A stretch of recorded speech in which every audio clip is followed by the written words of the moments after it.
बिस्मिल्लाहिर्रहमानिर्रहीम। अस्सलाम वालेकुम प्यारे दोस्तों, जैसा कि कल की वीडियो में मैंने आप लोगों को बताया था कि तरीन ग्रुप बना है और उन्होंने कुरान पे हल्फ उठाया है। तो आज मैं मुख्तलिफ़ प्रोग्राम देख रहा था टीवी पे, ARY वगैरह पे, तो उसमें बिल्कुल जो लोग कल वाज़े तौर पे कह रहे थे कि कुरान पाक पे हल्फ लिया गया है, आज वो मुकर गए हैं। तो मुझे इस बात पे, इस झूठ पे और इस तरह मीडिया पे आके इतने बड़े झूठ पे मुझे इतना दुख हुआ, तो मैंने सोचा आप लोगों के साथ अपना दुख शेयर कर लूं। दोस्तों, जो कुछ पाकिस्तानी सियासत में इस वक्त हो रहा है हमारे सामने है, और इतनी गलीज़ तरीन सियासत और इतने गलीज़ तरीन हरकत हमारे नुमाइंदों की, जिनको हमने वोट देकर असम्बलियों में भेजा है, काश हमें पता होता कि ये लोग इतने गलीज़ तरीन हैं। मैं सिर्फ PTI की बात नहीं कर रहा, मैं उन तमाम आज़ाद उम्मीदवारों की बात कर रहा हूँ, और तरीन ग्रुप के ख़ास कर के जो 32 या 40 जो चमचे हैं, जिसमें पंजाब असम्बली से भी हैं और फेडरल से भी हैं, तो ये जो सारे चमचे हैं ये एक माफिया यानी तरीन खान की जो चीनी में करप्शन है, और जिस तरह वो चीनी का माफिया बना हुआ है, इस सारी करप्शन को छुपाने के लिए और उसको सज़ा ना हो इसलिए सारे इकट्ठे हुए हैं। वरना मैंने आज सबके मुख्तलिफ़ चैनल्स पे इंटरव्यू देखे और उनको टॉक्स में बात करते देखा, मुख्तलिफ़ किस्म के जो प्रोग्राम थे उनमें, तो कोई भी वजह जवाब नहीं दे रहा। कल कह रहे थे कि जी हम ये करेंगे, हम बजट में नहीं बैठेंगे, और आज उनकी बकरी बैठ गई है। दोस्तों, टोटली पाकिस्तान की सियासत एक मजाक है। पाकिस्तान के सियासतदान अंतहाई गिरे हुए, झूठे और बिल्कुल इखलाकियात से गिरे हुए लोग हैं। मुझे इतना दुख हो रहा है, अगर मेरे सामने इनमें से किसी भी सियासतदान ने सिवाय इमरान खान के अगर आज के बाद रियासत मदीना का ज़िक्र किया तो मैं इनको गंदियाँ गालियाँ निकालूंगा। उसकी वजह यह है कि हमें भी पता है आप लोग कितने धोखेबाज हो। पाकिस्तानी अवाम को आपने कितनी अपनी तस्वीरें, क्या तस्वीरें दिखा के आप लोग क्या कर रहे हैं, ये सारी चीज़ें। मुझे जिस चीज़ पे गुस्सा आता है वो ये है कि यार आप लोग झूठे हो, मुनाफिक हो, चोर हो, सब कुछ हो, कम अज़ कम जो ज़ाहिरी बात होती है उसको तो सही बयान कर दिया करो। कल आप कुरान पे हल्फ की बात करते हैं, आज मीडिया पे आके मुकर जाते हैं।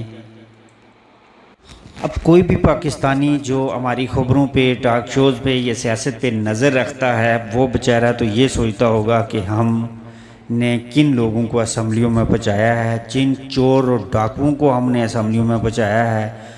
जो इससे पहले हुकूमत थी वो तो इससे भी बड़ी चोर और डाकू थी।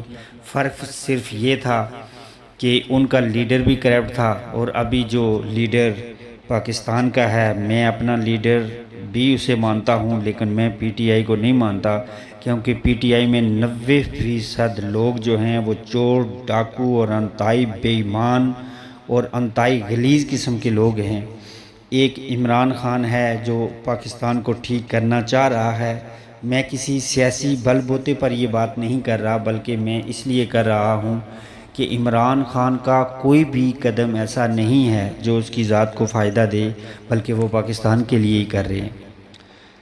तो दोस्तों, अगर आपने गुज़श्ता हफ्ते की तमाम खबरों पे गौर किया हो और सारे मामलात को देखा हो, तो आप बखूबी समझ सकते हैं कि ये झूठे और मुनाफिक लोग मीडिया पे आके क्या क्या बकवास कर रहे हैं और हकीकत इसके पीछे क्या है। तो ये वीडियो बनाने का मकसद और आप लोगों से शेयर करने का मकसद सिर्फ ये है कि हम आवाम को अब ये सोचना होगा कि हमने इन लोगों का क्या करना है, हमने आगे किसको वोट देना है, और किस तरह से हमने पाकिस्तान को ठीक करना है। ये हम सब पाकिस्तानियों की ज़िम्मेदारी है। जहाँ तक बात इन चोर, चक्कों और डाकुओं की है, तो मुझे तो किसी एक बंदे पे भी 1% भी यकीन नहीं है कि कोई फेयर हो। نہ تو یہ لوگ اسلام کے ساتھ فیئر ہیں، نہ پاکستان کے ساتھ فیئر ہیں، نہ یہ کسی پاکستانی عوام کے ساتھ فیئر ہیں، نہ یہ اس حد تک پاکستان کا نظام خراب ہے اور پاکستان کی جو سیاست ہے وہ گری ہوئی ہے۔ ہم پہلے انڈیا کی سیاست کو گری ہوئی کہتے تھے، لیکن میں نے ایک چیز گزشتہ 1 ماہ سے جب سے انڈیا میں کرونا آیا ہے، میں نے بڑی چیز نوٹ کی ہے کہ وہ لوگ بے شک انڈیا کا جو میڈیا ہے وہ انتہا درجے کا جھوٹا ہے، اور لیکن جب عوام کی بات آتی ہے تو وہ لوگ حکومت کے خلاف بولتے ہیں، وہ لوگ اپوزیشن کے خلاف بولتے ہیں، وہ لوگ اگر حکومت کوئی اچھا کام کرے تو اس کو دکھاتے ہیں، اور حکومت برا کام کرے تو اسے لوگوں کو باخبر کرتے ہیں۔ لیکن ہمارا میڈیا، یہ بکاؤ میڈیا، چند چینل ایسے ہیں جو بالکل فیئر کر رہے ہیں، باقی تمام ہمارا میڈیا بکا ہوا ہے۔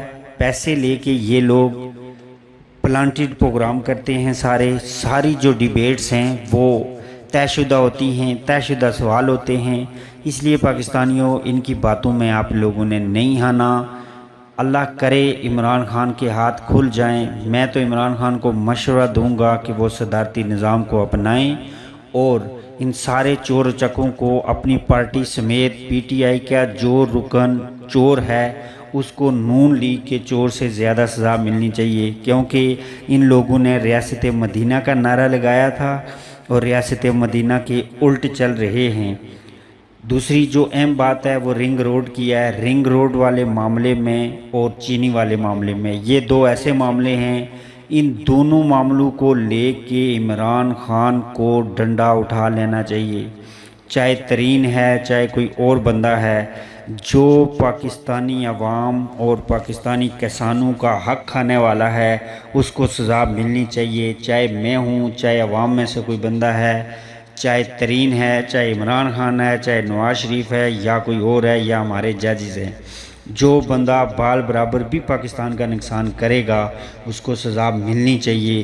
اور جب تک عمران خان نے ڈنڈا نہیں اٹھایا، میں بارہا کتنی بار یہ کہہ چکا ہوں کہ عمران صاحب ڈنڈا اٹھا لیں، آپ صدارتی نظام کو نافذ کریں، آپ اپنے اداروں کو، جو فیئر ادارے ہیں ان کو ساتھ میں لائیں، فوج کو ساتھ میں لائیں، اور ان سب سے یہ بات کریں کہ یہاں ڈنڈے کے علاوہ ہمارا کام نہیں چلنا۔